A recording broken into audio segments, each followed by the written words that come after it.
So, by its very nature, the world of horror is one that has more twists and turns than any other genre in cinema. For horror, a large part of hooking its audience is to keep them guessing, to keep them on their toes, and to leave them aghast at the truth behind what has just been witnessed. And there are many, many great twists out there, but unfortunately there are also equal amounts that just, pissed everyone off. And that's what we're taking a look at today. As I'm Jules, this is WhatCulture.com, and these are 10 horror movie twists that pissed everyone off.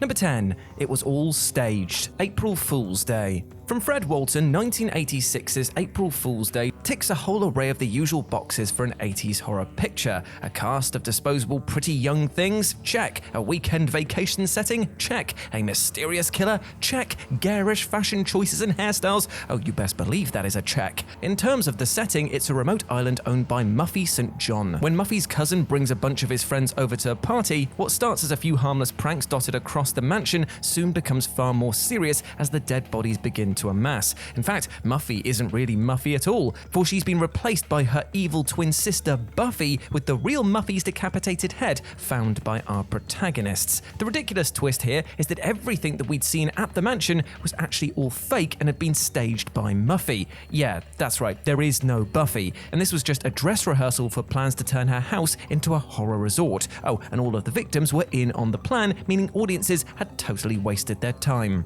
Number 9. The community was built on a lie. The Village. With the stunning Sixth Sense and Unbreakable under his belt, M. Night Shyamalan delivered a so-so film in the form of Signs in 2002. So, when Shyamalan released The Village 2 years later, many were eager to see whether Signs was merely a blip or whether it was instead more indicative of the director's erratic quality levels. For so much of The Village, Shyamalan had audiences in the palm of his hand as he created a tale of suspense, dread, and unknowing. A simple but effective premise, the picture centers on a small 19th century village whose inhabitants live in fear of the ominous creatures which lurk on the edge of their homeland. Throughout a solid 75% of the movie, The Village serves as a great tension-laced horror film.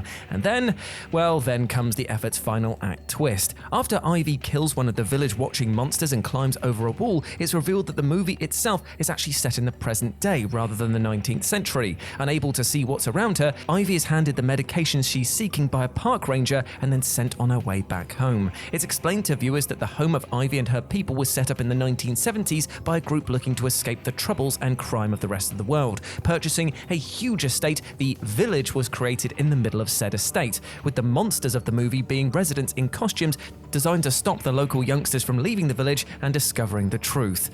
Brilliant.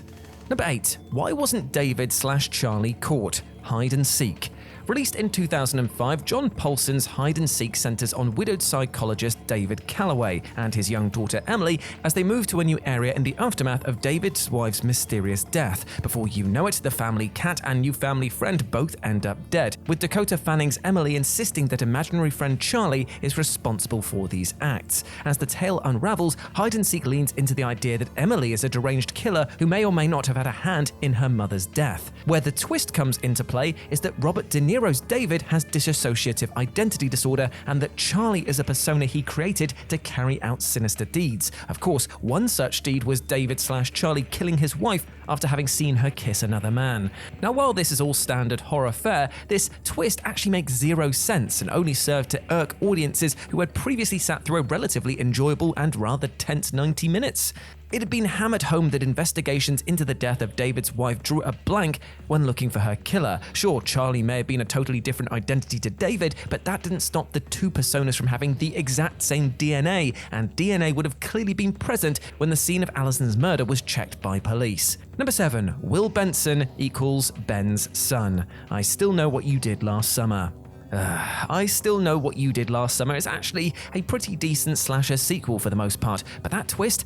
Ooh, yikes. In this 1998 picture, Jennifer Love Hewitt's Julie James wins a Bahamas trip for her and 3 pals. Unfortunately, they have to deal with a torrential thunderstorm, but also a hook-wielding Ben Willis of the prior movie, who's around to cause chaos and carnage during the trip. Ben conveniently crashing Julie's vacation isn't particularly any sort of twist, but instead this shocker of the film revolves around Julie's pal Will.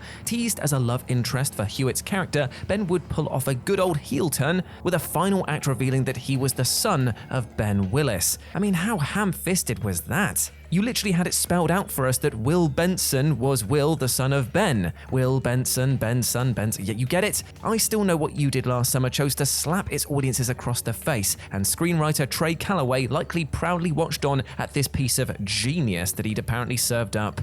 Number 6. The Professor's Motive. Urban Legend's Final Cut.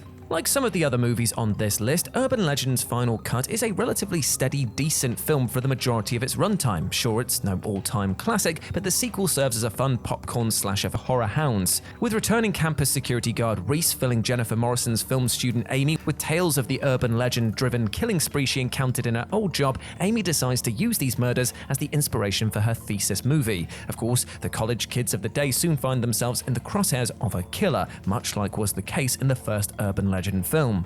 The only difference here is that said killer sports a fencing mask rather than an oversized parka. With Amy and her classmates competing to win the coveted Hitchcock Award for their feature film, tensions are as high as the dead bodies that begin piling up, and the list of suspects narrows down. In particular, those who worked on The Gods of Men, a movie from Amy's now-dead rival Travis, are stalked and slain by the masked killer. And the awful twist here is that the professor of the group, Solomon, is the creep-offing people, for he wanted to take credit for The Gods of Men, and then take home the Hitchcock Award, and then take home the check that accompanies that gong.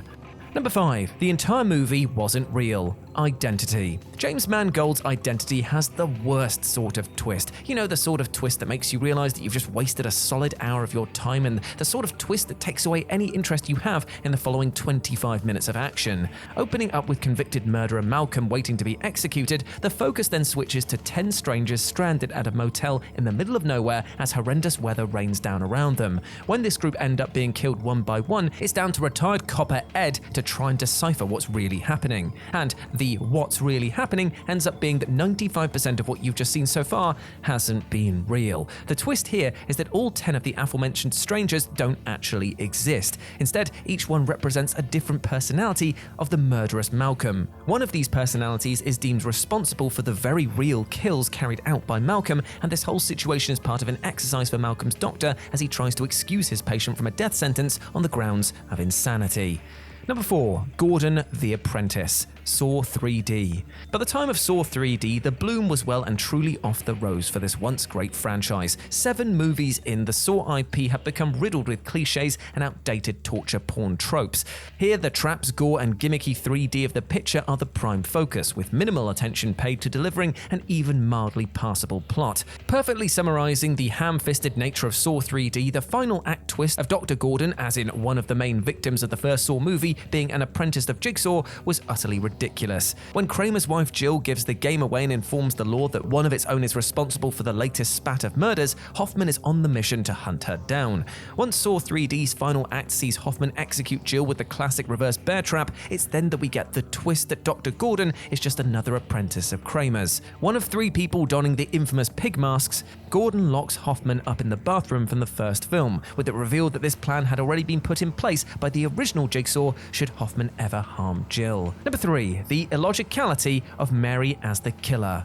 Switchblade romance, aka high tension, rocketed along at breakneck speed as best friends Mary and Alex are tormented by a demented killer who has butchered Alex's mother, father, and younger brother. Now, Muse's admittedly utterly banging Newborn is a song that's featured throughout the film's trailer and utilized in the movie, and you know what? That tune perfectly captures the energy and relentlessness of so much of Switchblade romance. With Mary bound and gagged in the back of the killer's truck, Alex manages to sneak on board as the action powers cross-country in a way akin to a classic road movie, all as the killer amasses just a few more kills along the way. Now, at first, the reveal that Alex is actually the killer and had imagined that it was somebody else carrying out this carnage was actually a brilliant little twist, but then you actually start to think back through the film and you realize how zero fucking sense it makes. Number 2. The final act. Halloween Kills. Many were left frustrated with so much of Halloween Kills' final act, with the baffling decision of Haddonfield's residents to not make sure that Michael Myers was dead a particularly forehead-slapping moment. Of course, Michael rose up once more to clinically, brutally take out any of those that had laid a vicious beating on him. But most shockingly, amongst those offed by the shape was the daughter of Laurie Strode. For those still shaking their head at Haddonfield slacking off on killing Myers, the twist death of Karen was the final straw. Even for those who gave a pass to what had gone before, Karen's demise left something of a bad taste. If any major character was going to bite the bullet in Halloween Kills, the most logical option seemed to be Laurie, with Strode's daughter and granddaughter then left to seek revenge of Michael in Halloween Ends.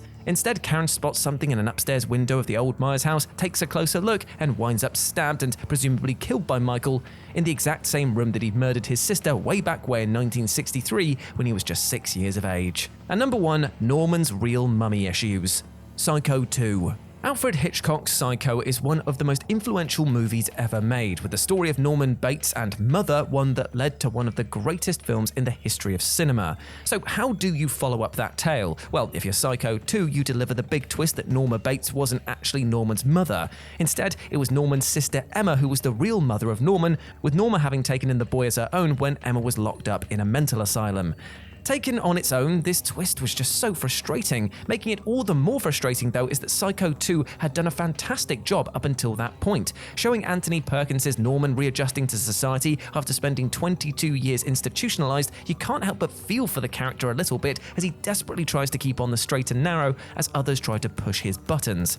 For those feeling a Psycho sequel was never needed, the bulk of this follow-up shows just how wrong that notion was. Unfortunately, the groan-inducing final act reveal undermines all of the great work previously done by this film. No wonder Norman decided to kill Emma shortly after she explains his true parentage to him. And there we go, my friends. Those were 10 horror movie twists that pissed everybody off. Hope you enjoyed that, and please let me know what you thought about it down in the comment section below. As always, I've been Jules, so you can go follow me over on Twitter at RetroJ with a 0, or you can swing by Live and Let's Dice, where I do all of my streaming outside of work, and it'd be great to see you over there. And I'll speak to you soon. Bye.